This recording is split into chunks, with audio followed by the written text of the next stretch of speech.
Hello everybody, this is Debo here of Debo's Film Reviews, and I'm going to review Bonnie and Clyde, directed by Arthur Penn, starring Warren Beatty as Clyde Barrow, Faye Dunaway as Bonnie Parker, with Gene Hackman as Buck Barrow, Estelle Parsons in her Oscar-winning performance as Blanche Barrow, with Michael J. Pollard as C.W. Moss, and Denver Powell as Frank Hamer, with Dub Taylor as the father of C.W. Moss.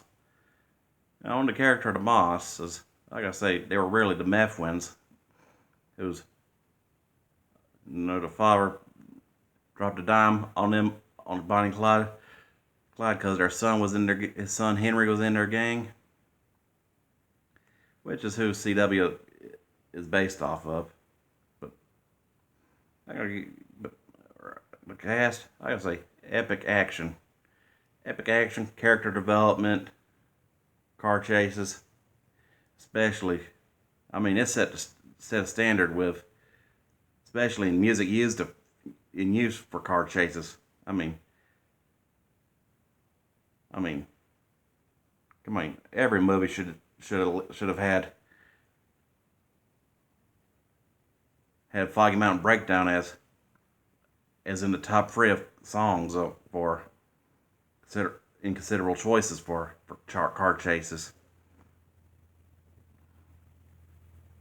given copyright studio loopholes and all. And of course, epic casting.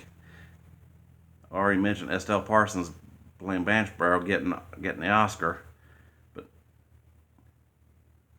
well, hey, Flat and Scruggs is in their song. I mean, they knocked it out of the park with that. I mean, talking about how they promoted it too, when they did a guest spot on Beverly Hillbillies, where they tried to get Jeffro and Ella May to be stand-ins for Warren and Faye in that episode. And then, of course, the movie was such a hit that Merle Haggard did a song about him. So did Georgie Fame. I mean, a definite masterpiece this movie is, because I mean, everybody was perfectly cast. The cars are epic, because 3 War Fords are pretty much the thing in them days. I mean, to the point that the real Bonnie and Clyde actually wrote Henry Ford a letter congratulating him on making such an epic masterpiece on cars. When in '32 Ford came out with a V8, and man, which I gotta say, another thing they got right was the car that Bonnie and Clyde eventually get killed in, being a V8 Ford.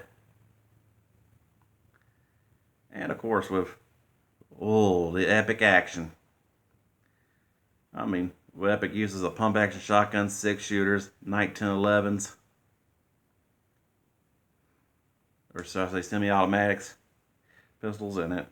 And of course Tommy guns, although the real Bonnie and Clyde were more partial to Browning automatic rifles, otherwise known as BAR, because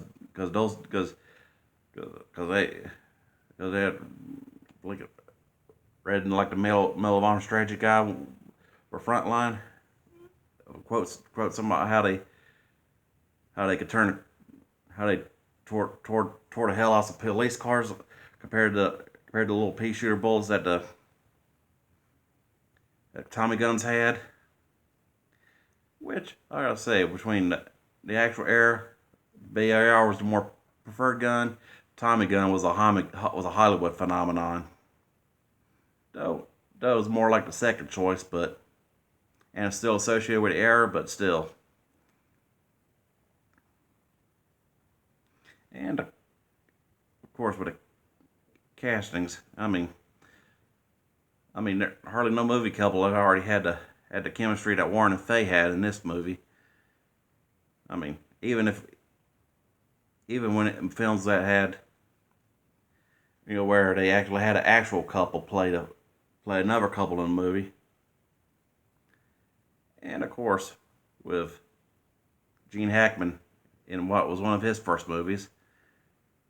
Even funny scene when they pick up when Gene Hackman and Gene Wilder, yeah, because he's also in this movie, and which is also Wilder's first film too. Talking about where his character and his girlfriend go in his girl's car to chase down Eugene's car because his character was Eugene Grizzard. There's some random tourist that they or motor civilian that they meet along the way after stealing their car. Especially odd that the actress playing his girlfriend was named Evans. Man,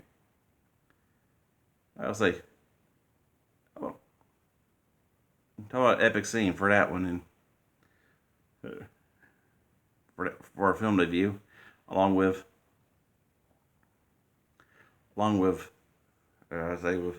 Denver Powell as Frank Hamer. And I'm gonna say Denver Powell always knocked it out of the park, whether it was in movies or series, because for a man who was best known as Briscoe Darling and Uncle Jesse, Dukes of Hazzard Uncle Jesse, not Full House Uncle Jesse, of course. And man, he always knocked it out of the park. And how another inaccuracy was how it ended when the movie Hamer single-handedly brings him down. Like they say, one problem, one riot, one ranger deal, and because the single-handedly bring them down with a Tommy gun.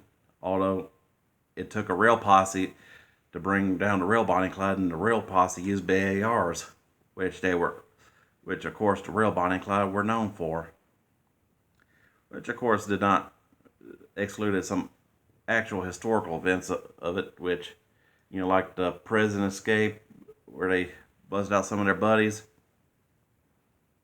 And of course with Bonnie's previous marriage, of course, the guy did time. But one thing they got right was Clyde walking on, having a stubble, because he, in the story about him chopping off 2 legs to get off chain gang. And we'll talk about some epic action. I already mentioned this, but lots of some epic shootouts. Like the first hideout when they meet, when Buck and Clyde finally team up, and then one of the bank robberies when they, after C.W. bungles this part, and after meeting Bonnie and Clyde, and I gotta say back to him, epic on how they met when he's just working at a gas station, and they hire him on as the getaway wheelman and mechanic. Talking about one of the most useful guys of the group, and talk about how. And then the bank scene when they're doing a bank job, and they bungle, and NCW bungles it and causes Clyde to shoot a teller who tried to chase after him. And and talk about, and even some character development, like the scene when they meet Bonnie's family and all, and the relationship between Bonnie and her mom and all, which at the beginning of the movie version starts out with Clyde trying to steal her mom's car, and they just take on from there. With, of course, the epic Foggy Mountain Breakdown playing. And talk about some, and even more shootouts, like the one where one where one of the hotel and motel at night, and then the cops bring in the armored vehicle, and they take them all down, and talking about some epic showdowns there.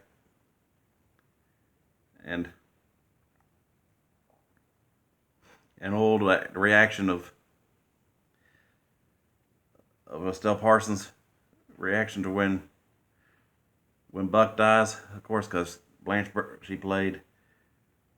Estelle Parsons played Blanche Barrow, who was the widow of Buck, Buck Barrow.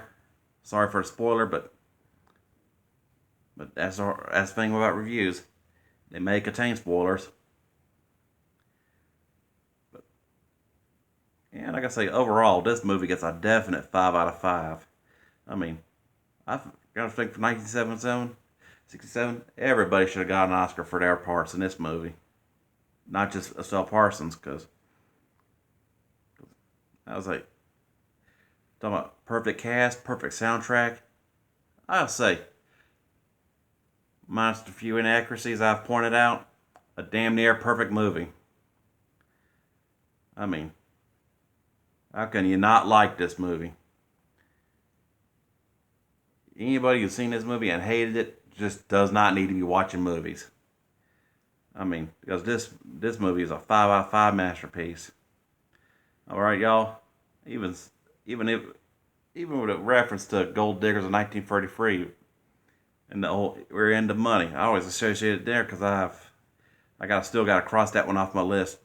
So yeah, if you're wanting a review of that, keep waiting. But I'll try to get to you on that one. All right, y'all. I hope y'all enjoyed my review. Subscribe. Hit some likes. Enjoy.